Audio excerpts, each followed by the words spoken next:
행운은 준비하는 습관이다. 맛있는 요리를 만들려면 먼저 신선한 재료와 적절한 조리도구를 준비해야 합니다. 마찬가지로 행운을 만나고 삶의 행복을 누리려면 몇 가지 준비가 필요합니다. 행운을 맞이하기 위해서는 준비하는 과정부터 즐겁고 행복해야 합니다. 행운을 준비하는 습관만 제대로 몸과 마음에 익힌다면 행운의 여신은 반드시 당신에게 미소를 지을 것입니다. 자, 그렇다면 행운을 준비하는 습관이란 어떤 것들일까요? 여기 당신을 위한 몇 가지 제안이 있습니다. 첫째, 당연하다고 여겨지는 것들에 감사하는 마음을 가져야 합니다. 예를 들어 보지요. 어떤 물건이 고장나서 돈을 내고 수리를 한 경험이 있을 것입니다. 괜히 고장나서 돈만 들었잖아 와 같은 불평을 늘어놓는다면 운의 에너지는 마이너스 방향으로 흐르게 됩니다. 대신에 다시 이전처럼 잘 작동하는구나. 다행이다. 잘 고쳐주셔서 고맙습니다. 라는 인사를 건네면 운의 에너지는 플러스 방향으로 움직이게 됩니다. 실제로 우리의 일상생활은 무언가를 서로 주고받는 관계의 연속입니다.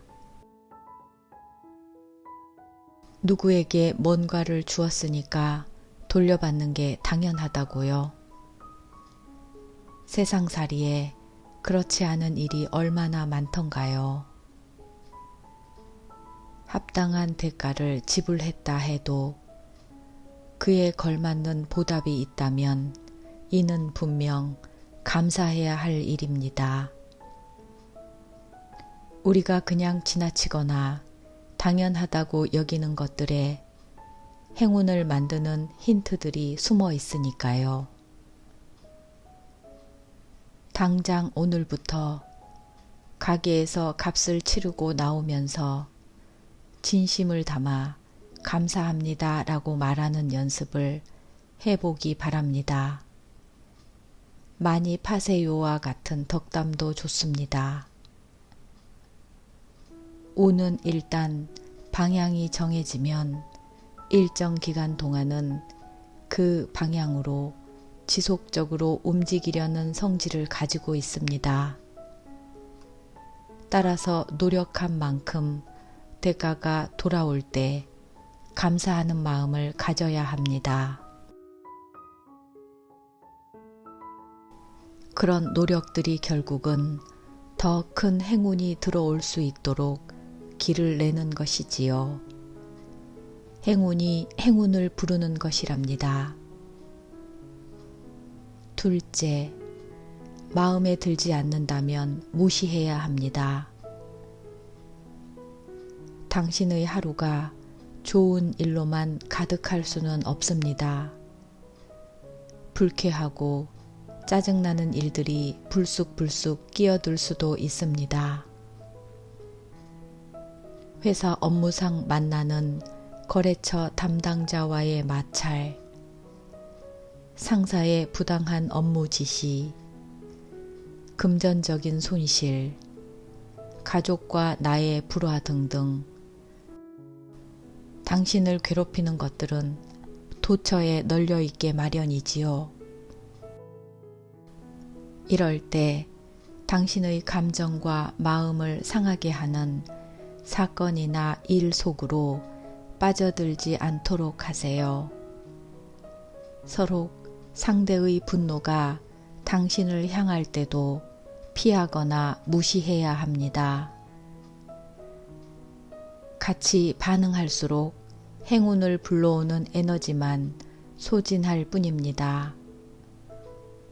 행운은 편안한 마음 곁으로 다가간다는 사실을 명심하세요.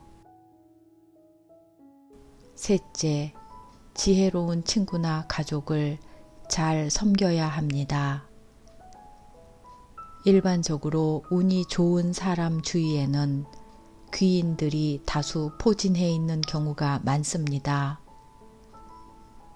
인생의 갈림길에서 그릇된 길보다는 올바른 길로 이끄는 인생의 스승들이지요. 인생의 반은 혼자 살고 반은 함께 산다는 말이 있지요.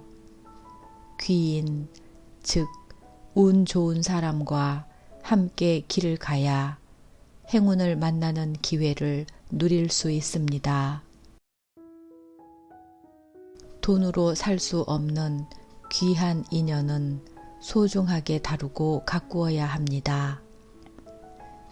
특히 당신도 그들에게 무언가를 줄 수 있는 귀인이 되겠다는 마음가짐이 중요합니다. 그럴 때 당신의 그릇이 커지고 또 혼자 해결하기 힘든 일도 술술 풀리는 행운을 경험할 수 있습니다. 감사하기, 무시하기, 주변 섬기기 등 이런 세 가지 습관은 사는 게 다 그렇지 뭐 라고 한숨 짓는 힘든 인생의 탈출구가 되어줄 것입니다. 그리고 당신의 부러움을 사던 사람들이 살아가는 인생의 트랙으로 당신이 옮겨갈 수 있게 할 것입니다. 행운은 선악을 가리지 않는다. 왜 그렇게 나쁜 사람이 벌도 받지 않고 오히려 떵떵거리며 잘 살까요? 세상 참 불공평하지 않나요? 제가 흔히 받는 질문 중에 하나입니다.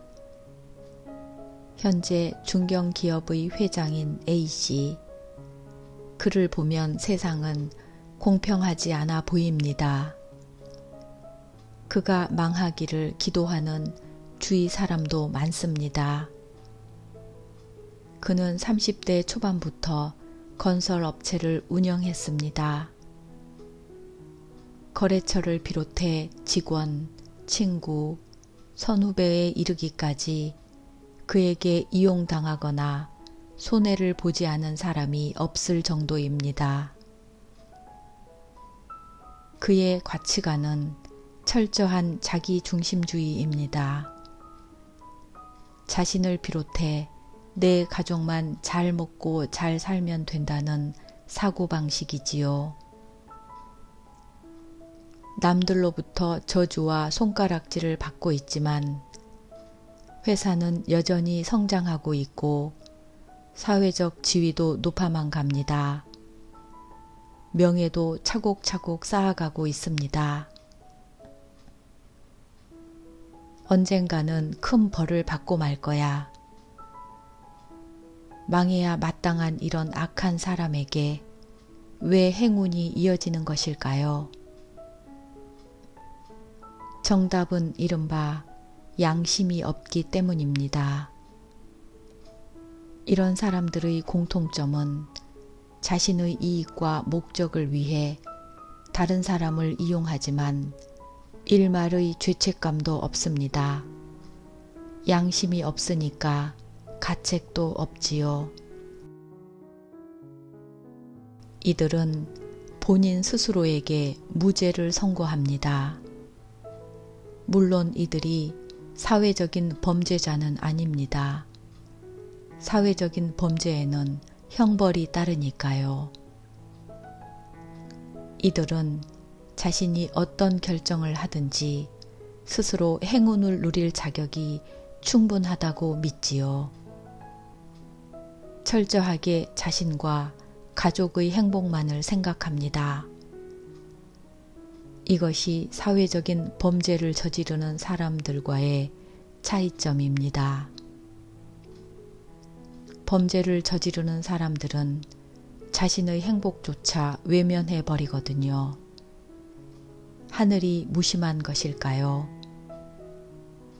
어릴 때부터 권선징악의 가치관을 교육받은 일반인들은 이해하기 힘든 일입니다. 남에게 나쁜 짓을 하면 그에 상응하는 벌을 받아야 마땅하다고 배워왔기 때문이죠. 그런데 운의 세계에는 그렇지 않습니다. 착한 일을 한다고 해서 반드시 행운을 불러오는 것이 아니랍니다. 또 나쁜 짓을 한다고 해서 불운만 줄을 잇는 것도 아니지요. 그래서 범죄자가 횡재수를 맞기도 하고 또 조직 폭력배의 자녀가 해외 명문대를 졸업하고 훌륭하게 성장하기도 합니다. 왜 이런 이율배반적인 일이 일어날까요? 운의 움직임에는 그 사람을 지배하는 마음, 즉 심상이 가장 중요하게 작용됩니다. 우리의 뇌가 그렇게 명령하기 때문입니다. 우리의 뇌가 옳고 그름의 잣대로 운을 좌우하지는 않는다는 뜻이지요. 사람의 뇌는 만족하고 기뻐하고 행복해하는 만큼 좋은 운의 에너지를 상승시킵니다. 의식의 세계든 무의식의 세계든 당신이 생각한 대로 당신의 삶과 운을 유도한다는 것입니다. 너무 착한 사람은 사소한 일에도 죄책감과 피해의식을 가지기 때문에 뇌가 좋은 기운을 상승시키지 못합니다. 착한 사람이 스스로 좋은 운을 끌어들이기 힘든 이유도 여기에 있습니다. 자신의 운명은 자신이 만든다는 말이 있습니다. 당신이 마음의 상처가 깊다면 뇌는 몇 배로 더 슬픈 감정을 증폭시켜 아무것도 할 수 없는 지경으로 몰고 갑니다. 스스로 행운이나 행복을 누릴 자격이 없다고 생각하는 사람에게 행운이 올까요? 본인 스스로가 유죄라고 주장한다면 운명 역시 계속 형벌을 내리는 쪽으로 흘러갈 수밖에 없습니다. 나쁜 사람은 꼭 벌을 받는다는 차원의 이야기는 사람이 언제까지나 양심의 목소리를 묵살하는 것이 불가능하기 때문입니다. 실제로 젊었을 때 거칠 것이 없었던 사람도 과거의 인연으로 인해 나쁜 일이 생기면 후회하는 경우가 많습니다. 이것이 운을 쇠락하게 한다는 의미입니다. 그래서 나쁜 사람이 말년에 나락으로 떨어지는 원인이 되기도 합니다.